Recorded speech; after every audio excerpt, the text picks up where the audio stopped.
Hello everyone, welcome to the Manu Law classes in the session of daily news analysis. Today is 6th of June 2024. You are watching with Naresh Sharma. So first of all, we are going to have a positive thought. The thought is by the former president of United States of America, Theodore Roosevelt, who once said, "Do what you can with what you have and where you are." इसका basic meaning मैं आपको clear करता हूं. Most of the people sometimes think that we will start something when we will have some extra opportunities, resources, time, and good situations. It means वो क्या wait करते हैं कि जब हमारी सिचुएशंस ठीक हो जाएंगी, हमारी सारी प्रॉब्लम्स सॉल्व हो जाएंगी, है ना, तब हम स्टार्ट करेंगे जो काम हम करना चाहते हैं, जो हमारे ड्रीम्स हैं उनको फुलफिल करने के लिए एफर्ट्स हम तब जो है इनपुट में देंगे. बट थियोडोर रूजवेल्ट कहते हैं कि डू व्हाट यू कैन, जो आप कर सकते हैं वो करो, and with what you have, जो आपके पास में अभी है उसी से स्टार्ट करो, एंड वेयर यू आर, जहां पर आप हैं वहीं से स्टार्ट कीजिए. So don't wait for complete favor by the situations, by the time, because everybody have the same 24 hours time and everybody have some kind of unfavorable situations. सबके पास में कुछ ना कुछ ऐसी situations होती हैं. So don't wait for the exact situation when you will have every kind of situation in your favor. This time will not be as expected by you may come, because the time will run away, time will be going again and again, and you will be facing various problems in whole your life, but you have to overcome those problems and start what you want to do. Now we are going to revise our previous day session with the help of MCQs and try to answer the questions before I provide you the correct option. So first question is, when we celebrate World Environment Day? So the option A is 8th June, 5th June, 9th June, 6th June. So the correct answer is 5th June.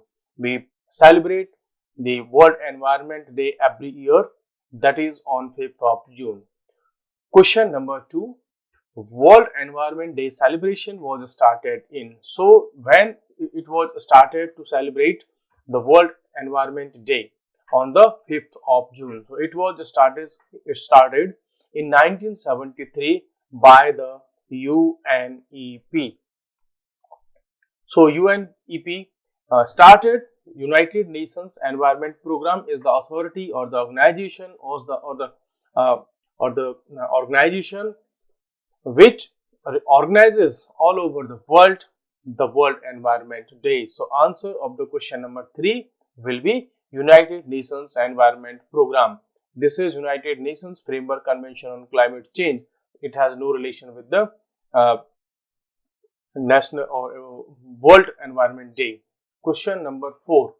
Recently we have conducted general elections. The new Lok Sabha will be. Here we are asking about the number of the Lok Sabha, because recently we have completed the one of the Lok Sabha from the starting in 1951 to 1952. Now the 17th Lok Sabha have been completed and it has been dismissed by the President of India, and now there will be 18th of Lok Sabha when it will have its first meeting. So the answer is B, that is 18th Lok Sabha will be conducted from 2024. Question number 5. Which national political party has got the largest number of seats in Lok Sabha election 2024?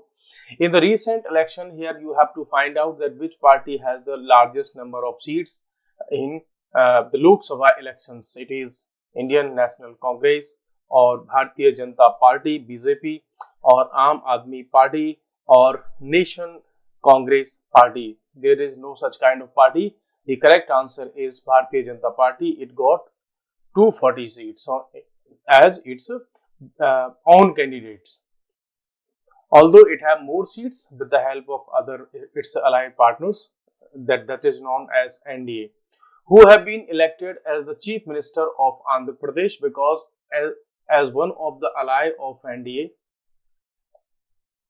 There is one person who has been elected as the Chief Minister of Andhra Pradesh.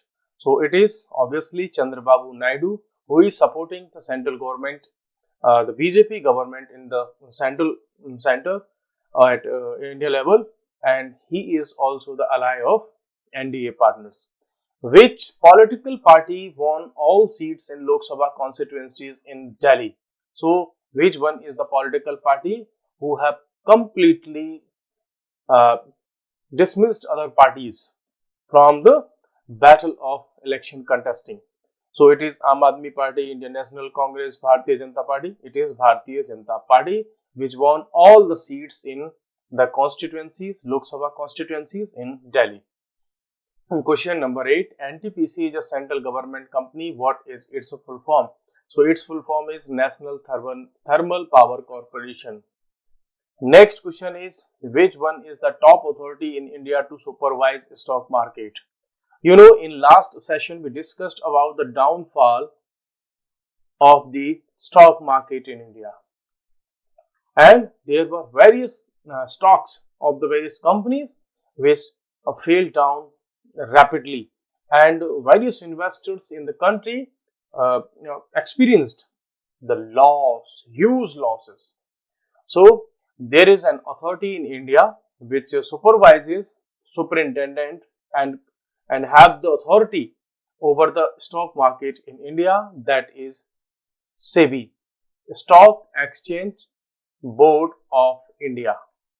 Stock Exchange Board of India. So BSE is Bombay Stock Exchange, NSE is National Stock Exchange, and that is Nifty is another stock exchange. Question number 10. The largest export destination 2023-24 of India is. In the last session we discussed that Netherlands had become the third largest export destination for India. So which are the two other nations?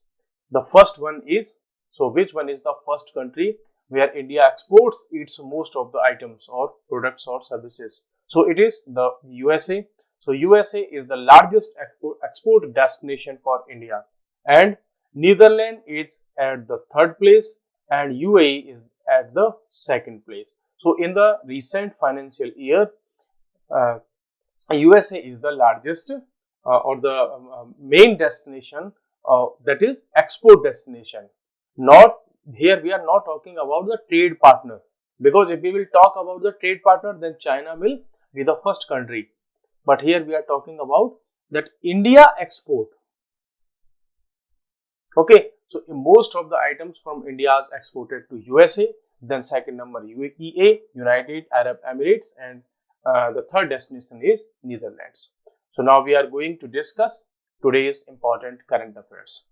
Here is Karnataka High Court orders release of convict on parole to fulfill wife's conjugal right to have progeny. So this is a special kind of case where the High Court of Kerala allowed a convict to go to home and live with his wife to have to produce or to have progeny. Progeny means children, means reproduction of children. So the case was that when both this person A and B got married in recent years, but after the marriage, the husband was convicted and sent to jail for 10 years by the High Court, and there was the issue that the wife of this person did not have such rights, that is conjugal rights, means to live under one roof and have sexual relations to have progeny, because biological mating is the essential part to produce children. But if इस case में अगर मैं बात करूं, if you think about from another side, देखो, the conviction was against B, that is husband, but उस wife का तो कोई means उसमें उसका तो कोई crime नहीं था, सो वाइफ के तो वो राइट्स है ना कि वो एक माँ बनने का जो सुख है उसको मिले, बट अगर हस्बैंड जेल में है और लाइफ टाइम अगर मींस 10 इयर्स के लिए जेल में रहेगा, तो आपने उस वाइफ के जो अधिकार थे, उसके जो राइट्स थे, फंडामेंटल राइट है उसका, कंजुगल राइट का, प्रोजेनी का, अपने चिल्ड्रन होने का, माँ बनने का, तो वो तो आपने उससे छीन लिया, तो उसका तो कोई दोष नहीं था। तो इसके लिए क्या हुआ कि हाई कोर्ट ने पहले भी इसको पेरोल पर जो है अलाउ किया था, और अगेन अब 30 डेज के लिए पेरोल पर उसके घर जाने के लिए अलाउ किया कि आप जाइए, अपनी वाइफ के साथ रहिए और जो भी आपके जो राइट्स हैं या जो आपकी इश्यूज हैं उनको सॉल्व कीजिए। नेक्स्ट हमारे पास में आता है एक और person, the person that is who have made a record to live in space, that is International Space Station ISS। वहां पर इन्होंने रिकॉर्ड क्रिएट किया है 1000 डेज रहने का। अदरवाइज इससे पहले कोई भी पर्सन 1000 डेज स्पेस में नहीं रहा था। सो ये 59 ईयर्स के हैं, देखो है ना, स्पेस में रह रहे हैं। जबकि कई बार आप देखेंगे तो लोग 40 ईयर्स 50 ईयर्स पर आकर के तो बोलने लग जाते हैं, ओहो मैं तो बुजुर्ग हो गया, आई एम ओल्ड मैन, है ना। उनके जो जुनून है, एस्पिरेशंस हैं, वो फिनिश होने लगते हैं। बट यहाँ देखिए 59 ईयर्स ओल्ड है रशियन कॉस्मोनॉट, ठीक है। ये कहाँ के हैं? रूस के हैं, रशिया के हैं। Become the first person to spend 1000 days in space, Russian space agency Roscosmos had said on Wednesday. So Russia की स्पेस एजेंसी कौन सी है? That is Roscosmos. और यूएसए की स्पेस एजेंसी कौन सी है? ये भी बताइए आप। इंडिया की स्पेस एजेंसी कौन सी है? ये बताइए आप। जापान की स्पेस एजेंसी क्या है? ये बताइए आप। यूरोपियन यूनियन की स्पेस एजेंसी कौन सी है? ये बताइए। ये सारे के सारे क्वेश्चंस पहले प्रीवियस ईयर क्वेश्चंस में आ चुके हैं एग्जाम्स में। So you should have some basic understanding of basic facts to attempt in your examination. So ये 2008 से ही बार बार आते जाते रहे और उन्होंने टोटल मिलाकर के 1000 डेज का रिकॉर्ड क्रिएट कर दिया। Western Europeans question reliability of United States survey. अभी recently a survey was conducted by agency, और उसने ये कोशिश किया, means he this agency try to find out the emotions और the reliability in the brains और in the minds of the European people. तो Europe के जो पीपल हैं वो अमेरिका को, यूएसए को लेकर के कैसा सोचते हैं, यूरोप पर मींस यूएसए पर वो कितना ट्रस्ट करते हैं। जबकि आपको पता होगा कि यूएसए और यूरोप इन दोनों का ही बहुत अच्छी मींस दोस्ती है, मैं कहूँ बहुत अच्छे मींस वेरी गुड रिलेशंस हैं इनके, ठीक है। पूरे वर्ल्ड पर यूरोप और अमेरिका इन्होंने मिलकर कैसे समझो जैसे कि वर्ल्ड की सारी पॉलिटिक्स को इन्होंने अपने कब्जे में कर रखा है। सो यहाँ इस रिपोर्ट में, इस सर्वे में ये क्लियर पता चला कि भाई देखो, ब्रिटेन, फ्रांस, जर्मनी, यहाँ के जो लोग हैं वो यूनाइटेड स्टेट्स ऑफ अमेरिका पर बिलीव नहीं करते, उस पर ट्रस्ट नहीं करते कि जो यूनाइटेड स्टेट्स ऑफ अमेरिका है यूरोप की सिक्योरिटी में कुछ काम आएगा, ठीक है। सो आने वाले कुछ डिकेड्स में क्या यूएसए, ब्रिटेन, फ्रांस, जर्मनी, यहाँ के लोगों से पूछा कि भाई क्या ब्रिटेन जो यूएसए है यूरोप की सिक्योरिटी में कुछ रोल प्ले करेगा, तो उन्होंने ये कहा कि चाहे भाई आपका डोनाल्ड ट्रंप हो, अगर उसकी बात करें तो उन्होंने पहले ही कह दिया था कि जो नेटो है, ठीक है, उसमें पैसा खर्च करना, उसमें इन्वेस्टमेंट करना, उसको सपोर्ट करना एक वेस्ट ऑफ मनी है। तो ये कह रहे हैं कि भाई आपके प्रेसिडेंट तो सिंपली नाटो के अगेंस्ट में बात कर रहे थे, जो प्रीवियस प्रेसिडेंट थे, तो हम उस पर बहुत ज्यादा रिलाय नहीं करते। ओनली 6% पीपल हैं जो यूएसए पर भरोसा करते हैं। यू नो के वर्ल्ड में जो यूएसए है उसकी जो रिलायबिलिटी है ऑलवेज क्वेश्चनेबल है, बिकॉज वो कभी भी किसी भी तरफ जाकर के पलटी मार जाता है। जैसे हमारे यहाँ नीतीश कुमार है बिहार में, उनको पलटू राम कह दिया जाता है। So same is the condition with USA, because उसकी जो रिलायबिलिटी है वो बहुत ज्यादा नहीं है।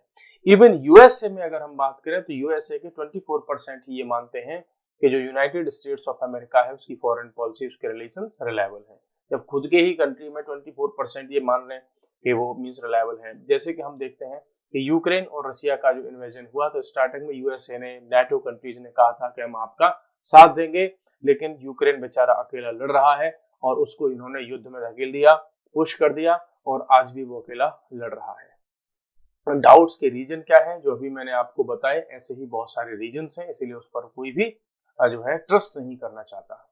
नेक्स्ट हमारे पास में है कि use of German made weapons by Ukraine a dangerous step. Putin कह रहे हैं, क्या कह रहे हैं कि अगर यूक्रेन जर्मन वेपन्स को यूज करेगा पुतिन के अगेंस्ट में, because recently Germany has provided some tanks to Ukraine. मतलब मींस स्टार्टिंग में, एट द स्टार्टिंग जो यूक्रेन है उसके पास में यूएसए, ब्रिटेन, फ्रांस, जर्मनी, वहां से बहुत सारे वेपन्स तो मिले थे, लेकिन जो लॉन्ग रेंज के वेपन होते हैं उन वेपन को रशिया के अगेंस्ट यूज करने की परमिशन नहीं थी। पर अभी रिसेंटली फ्रांस हो गया, जर्मनी हो गया, उन्होंने परमिशन दे दी कि आप उनको यूज कर सकते हैं। तो पुतिन साहब ने थ्रेटन किया है जर्मनी को कि भाई देखो, आप अगर वेपन्स भेज रहे हो इसको यूक्रेन को हमारे अगेंस्ट में यूज करने के लिए, तो हमारे आपके जो रिलेशंस हैं वो पूरी तरह से रूइन हो जाएंगे, कंप्लीटली रूइन। ठीक है, ये यहाँ देख लीजिए, आपके लिखा हुआ है कि now if they use missiles to strike facilities on the Russian territory, it will be completely ruin relations, Russian German relations. तो पुतिन साहब ने ये बोल दिया। ठीक है, तो यहाँ से क्लियर फिर दिख रहा है कि अगर ऐसा होता है तो अगेन ऐसा ना हो कि जो वॉर है यूक्रेन और रशिया का कहीं और लंबा चले, या उसमें अदर कंट्रीज भी शामिल हो जाए या उसमें इंक्लूड हो जाए। India's gold took back from England. Recently, what happened? Reserve Bank of India has transferred 100 metric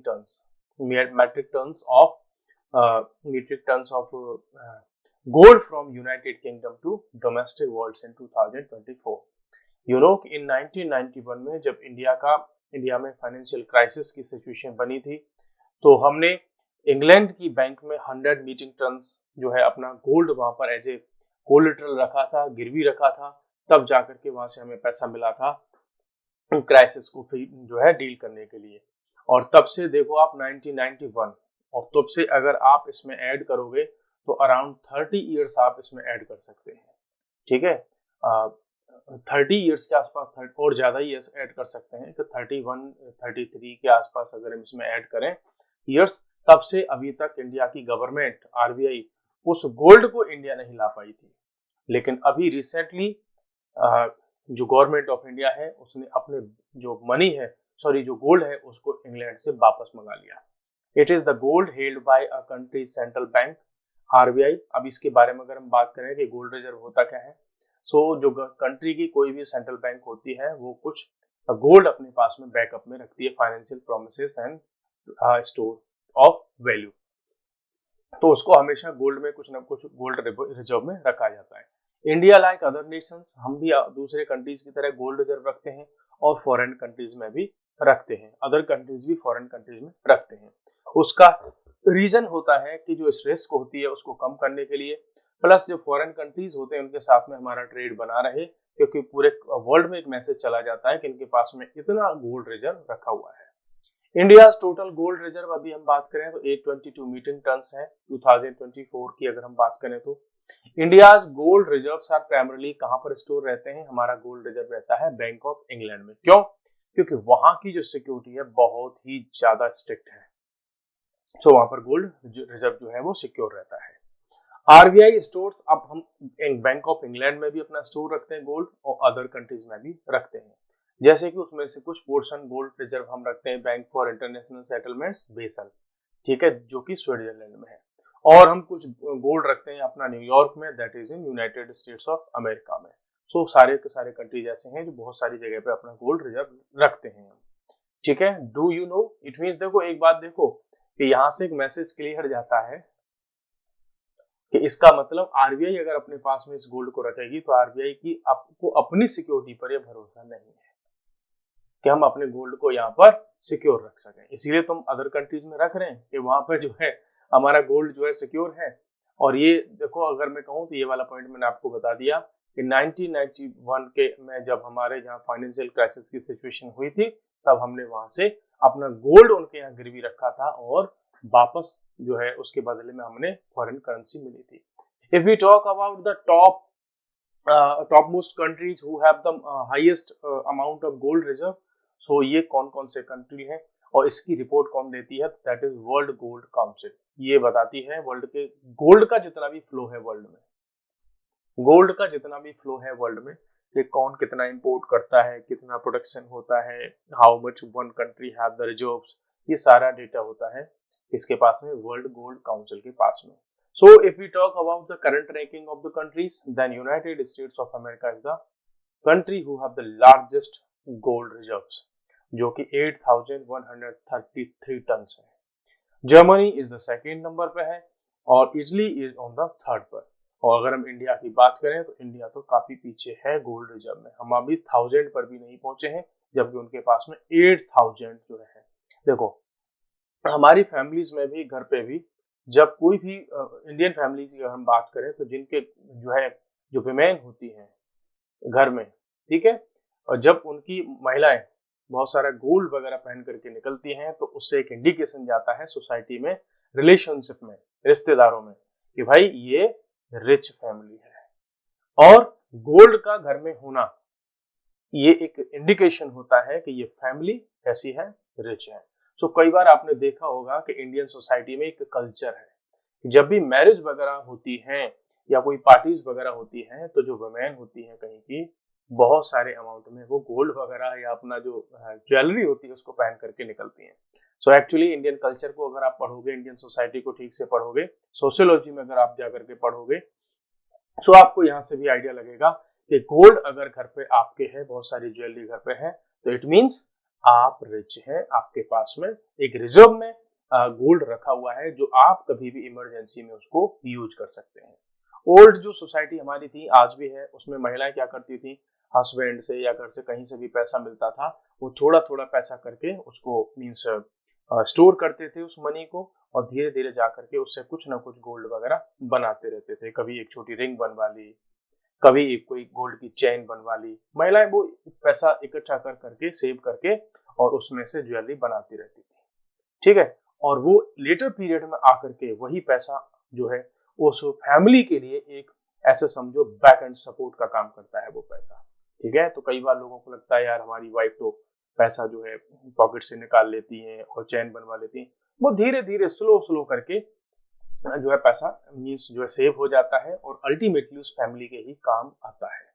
so women जो बहुत बड़ा रोल प्ले करती है किसी भी हाउस को, किसी भी फैमिली को मीन्स स्ट्रॉन्ग बनाने में।